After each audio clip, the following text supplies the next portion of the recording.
आम्ही विधानसभेत ती मागणी केलेली आहे. सरकार म्हणले की आम्ही सूचना केलेल्या आहेत असं विधानसभेत सांगितलं. पण आपण पूर्व विदर्भातला अभ्यास केला तर इथं वैनगंगा, वर्धा अशा कन्हान अशा सगळ्या मोठ्या नद्या आहेत आणि या नद्या सगळ्याच्या सगळ्या तिकडे गोदावरीला जाऊन भेटतात. गडचिरोली जिल्ह्यातून गोदावरीला जातात. सगळे पूर्ण पश्चिम विदर्भातलंही पाणी अर्धं आणि पूर्व विदर्भातलं सगळं पाणी, या सगळ्या नद्यांचं पाणी गोदावरीला जाऊन गडचिरोलीच्या नंतर तिकडे मिळतात. गोदावरीला जेव्हापासून तेलंगणाने बांध बांधला त्यावेळेचं आपल्या राज्यातलं फडणवीसाचं सरकार आणि विद्याधर राव नावाचे राज्यपाल यांच्या संगनमतानं त्या काळामध्ये विदाऊट परमिशन त्या पद्धतीचं कुठल्याही फॉरेस्टची परवानगी नाही, कुठल्या जमिनीचा मोबदला त्या भागात मिळालेला नाही. गडचिरोली जिल्ह्यात पूर्ण वनं डुबतात आहे. तेव्हा 2 वर्षापासून आपण पाहतो आहे. गेल्या वर्षी पण मोठ्या प्रमाणात गडचिरोली जिल्ह्यात सगळं जाम झालं. चंद्रपूरमध्ये झालं. वैनगंगेला पूर उतरत नाही. मी मागच्या काळात ते उदाहरण सांगितलं होतं की आम्ही गोसेचं पाणी जेव्हा सोडतो तो 1,00,000 क्युसेक्स मीटर पाणी सुटतं आणि गोदावरीचं पाणी जेव्हा सुटतं त्यावेळेस 27 लाख क्युसेस पाणी सोडलं जातं. 1 लाखामध्ये तर आम्ही रात्रभर आमच्या त्या भागातली लोक झोपत नाही. तर प्रत्येक गावाला आम्हाला सांगावं लागतं की आता बाजूला वा पाणी सोडलेलं आहे. 1 लाखामध्ये ही हालत आहे तर 27 लाखामध्ये काय अवस्था असेल. एवढा मोठा धरण गोदावरीमध्ये तेलंगणाने बांधून एक प्रकारे महाराष्ट्राच्या या भागाला म्हणजे पूर्व विदर्भाला सातत्यानं पुराच्या वेळामध्ये आणलेलं आहे आणि त्याबद्दलची भूमिका त्या काळात मी विधानसभा अध्यक्ष असताना सरकारला सांगितली. पण कोरोनाच्या काळामध्ये आपले नागपूरचे विभागीय आयुक्त यांच्या अध्यक्षतेखाली ती समिती बनवली होती. पण कोरोनामुळे ती त्याच्यामध्ये माहिती पुढं आली नाही. पण आता भाजपने केलेलं पाप आहे त्याच्यामुळे हे कुठलीही चौकशी करणार नाही आणि सातत्यानं या तेलंगणा सरकार आणि भाजपच्या मिळून सत्तेचा दुरुपयोग करून ज्या पद्धतीनं या पूर्व विदर्भातल्या अनेक जिल्ह्याला सातत्यानं पुराच्या वेळात आणि त्याच्यामध्ये शेतकऱ्यांचं नुकसान मोठ्या प्रमाणात होईल अशा पद्धतीचं चित्र आपण पाहतो आहे. आपण पाहिलं की पाणी कमी होतं तरी चंद्रपूर आणि गडचिरोलीमध्ये पुराचं अनेक गावं संपर्कापासून सुटलेले होते आणि हा माझा दावा हा जो आहे हा आरोप नहीं है, ही वास्तुस्थिति है. या ठिकाणी मी मानतो. देखो, हिंदुत्व, मैं भी हिंदू हूँ. हिंदुत्व ये कहता है कि इंसानियत पहली बात है. धर्म में हमारे वही सिखाया गया है. अगर भाजपा का हिंदुत्व इंसानियत ख़त्म करके हैवानियत लाना है तो वो हिंदुत्व का मैं विरोध करता हूँ. मेरा धर्म इंसानियत सिखाता है और मेरे धर्म का मुझे गर्व है. मैं हिंदू हूँ, इसका मुझे गर्व है. लेकिन मेरा धर्म हैवानियत नहीं सिखाता है, इंसानियत सिखाता है. लेकिन मेरे धर्म को बदनाम करने का काम अगर बीजेपी कर रही हो ये कदापि सहन नहीं होगा. उनको जवाब देना पड़ेगा. अपने वोटों के राजनीति के लिए इस तरह का अगर पाप करने जा रहे हैं, हमारे हिंदू धर्म को अगर बदनाम कर रहे होंगे तो हम उसका निषेध करते हैं. जिस तरह से मणिपुर में माहौल नहीं रुक रहा है, इसके पीछे क्या रीजन हो सकता है और क्यों नहीं रुक रहा? देखो, बीजेपी को डेमोक्रेसी मान्य नहीं. आज से नहीं, जब हमें देश को आज़ादी मिली तब से बीजेपी का इस लोकशाही के ऊपर, ये आज़ादी के ऊपर आक्षेप रहा है. जिन लोगों के विचारों के आधार पर बीजेपी की स्थापना हुई है उन लोगों का भी इतिहास आपने देखा होगा तो वही है. कभी तिरंगे को अपने हेडक्वार्टर में कभी भी फहराया नहीं. मोदी जी की सरकार आने के बाद 2 साल के बाद उनने तिरंगे को सम्मानित किया है. क्या आज़ादी के इतने साल बाद इनको तिरंगे की याद आई? तिरंगे का क्यों विरोध किया गया? देश की आज़ादी से इनको कोई लेना देना नहीं था. ये आज़ाद भारत में रहते थे और इनकी विचारधारा वो है. और अब सत्ता के आधार पर, धर्म के आधार पर सत्ता में है और धर्म के आधार पर सत्ता में आकर अब धर्म के लोगों को लड़ाई कर देश को तोड़ना चाहते हैं. देश के एक हिस्से को, मणिपुर हमारा देश का हिस्सा है, उसको वो तोड़ना चाहते हैं. ऐसे देश के हर हिस्से को तोड़कर देश को बर्बाद करने का प्लान बीजेपी ने बनाया है और उसी का कारण है कि इस तरह का दोनों जगह सत्ता रहने के बाद भी ऐसे 80 दिन अभी भी चल ही रहा है. ये चल रहा है तो सरकार क्यों नहीं रोक सकती? इसका जवाब सरकार को देना पड़ेगा। और इसलिए संसद में भी कांग्रेस की तरफ से मांग हुई है कि प्रधानमंत्री ने इस पर निवेदन करना चाहिए, लेकिन प्रधानमंत्री चुप्पी बैठे हैं।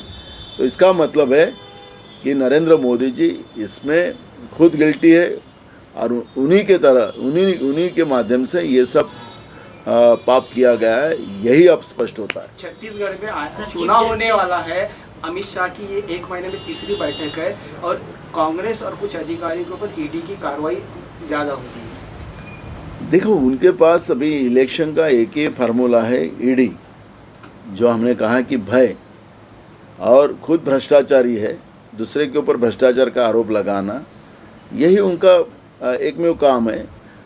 उनको हम सवाल करते हैं कि दूसरे को आप भ्रष्टाचारी कहते हो तो आप जीएसटी के माध्यम से सामान्य से सामान्य आदमी से पैसा लूट रहे हो, केंद्र की तिजोरी में आ रहा है, तो केंद्र की तिजोरी का पैसा गया कहाँ? इसका जवाब क्यों नहीं देते? आपके मुट्ठी भर दोस्तों का कर्जा माफ़ करने के लिए वो पैसा खर्चा कर रहे हो आप, तो ये कितना बड़ा भ्रष्टाचार है। बैंक उन्हें लूटना और हमारे देश की जनता का पैसा जो जीएसटी का केंद्र के तिजोरी में जाता है, वो पैसे से उनका कर्जा माफ़ करना, इससे बड़ा कौन सा भ्रष्टाचार हो सकता है? नोटबंदी तो दुनिया का सबसे बड़ा भ्रष्टाचार था।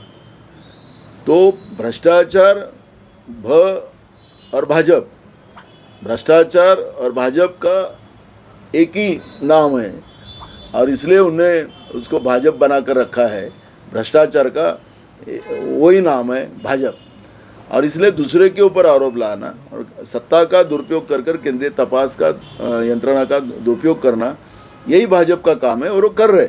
लेकिन अब जनता समझ चुकी है और जनता इसको जवाब वोटों के माध्यम से देगी। अमित शाह की तीसरी मीटिंग है, 1 महीने में तीसरी सभा मीटिंग है, क्या कारण?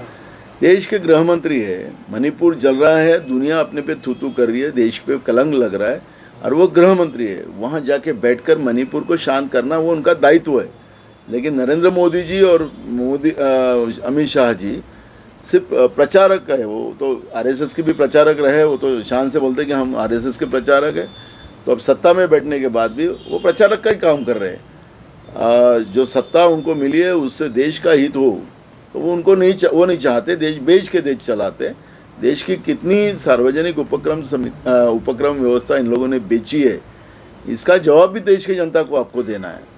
तो देश बेच के अगर देश चला रहे हो तो देश चलाने के लिए तुम नहीं बैठे हो, देश को बर्बाद करने के लिए बैठे हो। और गृह मंत्री आप मणिपुर में बैठिए, चुनाव आएंगे जाएंगे, लेकिन उसकी चिंता नहीं है। भाजपची अवस्था अशी आहे की मी अनेकदा सांगतो की भय आणि भ्रष्टाचार या 2 गोष्टीला घेऊन भाजप काम करते आहे। ते लोकशाहीत कधीच कोणाला मान्य नाही। त्याच्यामुळे भाजपमध्ये आमची लोक जाणार आहे, हा कयास अनेक दिवसापासून लावला जातो आहे। या कयासाला अनेकदा पूर्णविराम मिळालेला आहे, पण जनतेचे प्रश्न डायव्हर्ट करण्यासाठी भाजपकडून या पद्धतीच्या पुड्या सोडण्याचं काम केलं जाते। हे पुडी सोडणारे भाजप आहे, त्यामुळे या पुडी सोडणाऱ्या भाजपकडून फार काही तुम्ही त्यांची गोष्ट ध्यानात घेऊ नका। त्यांना विचारा की महागाईचं काय झालं, बेरोजगारीचं काय झालं, शेतकऱ्यांचे काय झालं, तर त्याचं उत्तर ते देऊ शकत नाही। खरं तर खताच्या दुकानावर रेड बोर्ड लावले गेले पाहिजेत, पण आता रेड बोर्ड नाही लावलेले आहेत। आता खताच्या दुकानावर नरेंद्र मोदीचा बोर्ड लावलेला आहे। आखरी काय अपेक्षित आहे? खताच्या किमती वाढवल्यात, सगळ्या गोष्टीच्या किमती वाढवल्यात, म्हणून हसत चेहरा नरेंद्र मोदीचा त्या ठिकाणी लावलेला आहे।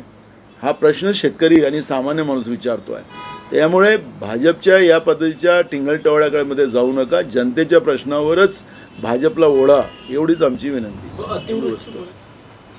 आपल्याला मागचा अनुभव आहेच आत्ता थोड्या दिवसाच्या पहिलेचा, आणि आत्ता काँग्रेस महत्त्वाच्या विरोधी पक्षाच्या भूमिकेमध्ये काम करते आहे। आम्ही सरकारला रोज सळो की पळो करतो आहे, राज्याची जनता ते बघते आहे। विरोधी पक्षनेता आम्हाला आमचे जे सहकारी मित्र आहेत त्यांना सगळ्यांना विश्वासात घेऊन, कारण की कोणी काय केलं त्याच्यावर आम्हाला जायचं नाही। हायकमांडने निर्णय घेतला की सहकारी पक्षाच्या लोकांना विचारूनच त्या पद्धतीनं, कारण की वरच्याही सभागृहात आमचाच विरोधी पक्ष नेता होतो। कारण की आपल्याला मी मागच्या काळी सांगितलं की विधानमंडळामध्ये किंवा लोकसभेमध्ये विरोधी पक्षामध्ये ज्या पक्षाची जास्त संख्या असेल त्याचा विरोधी पक्ष नेता स्पीकरला सभापतीला जाहीर करावं लागतं. तर वरच्याही सभागृहात आमचाच आहे, आमची संख्या मोठी आहे आणि खालीही पण आहे. पण आमच्या हायकमांडने निर्णय घेतला की दोन्ही आमच्या जे पक्ष आमच्यासोबत आहेत त्यांना विचारून त्या पदी करू, थोडं म्हणून त्याला उशीर लागतो. पण जनतेच्या प्रश्नाला आणि सरकारला या सगळ्या प्रश्नावर त्यांच्याकडून उत्तर घेणं आणि ताकदीनं ते सगळे प्रश्न मांडणं हे काँग्रेस पक्ष करते आहे आणि त्या पद्धतीचं काम चाललंय. सहकारी पक्षाबाबत चर्चा हे तीन तिघाडा काम बिघाडा होणारच आहे, म्हणून त्याच्यावर काय नाही. जनतेचे प्रश्न महत्त्वाचे आहेत, त्यांना कोणाला मलाही भेटायची की नाही भेटायची त्याचं काय घेणं देणं आहे. त्यामुळे या सगळ्या विषयावर काँग्रेसला काही मत मांडायचं काही कारणच नाही, कारण की बिघाड होणारच आहे. जिस तरह से सीजेआई चंद्रचूड़ जी ने 80 दिन पूरा मणिपुर जल रहा है और उसमें कोई मीडिया के माध्यम से भी वास्तविकता लोगों के सामने नहीं आ रही थी. मणिपुर में कई लाशें गिरी, लेकिन जब वो घिनौना वीडियो जब सामने आया कि महिलाओं को निवस्त्र कर उनके ऊपर बलात्कार किया जा रहा है, और ये वीडियो जब वायरल पूरे देश में और दुनिया में हुआ, तो सीजेआई को, न्याय व्यवस्था को डायरेक्ट सुमोटो यह निर्णय लेने का अधिकार है. वो संविधान ने अधिकार दिया है, चंद्रचूड़ करके अधिकार नहीं दिया है, संविधान ने एक न्याय व्यवस्था को यह अधिकार दिया है. लेकिन बीजेपी न्याय व्यवस्था के ऊपर जब टिप्पणी करती है तो बीजेपी को संविधान मान्य नहीं है, यही स्पष्ट होता है.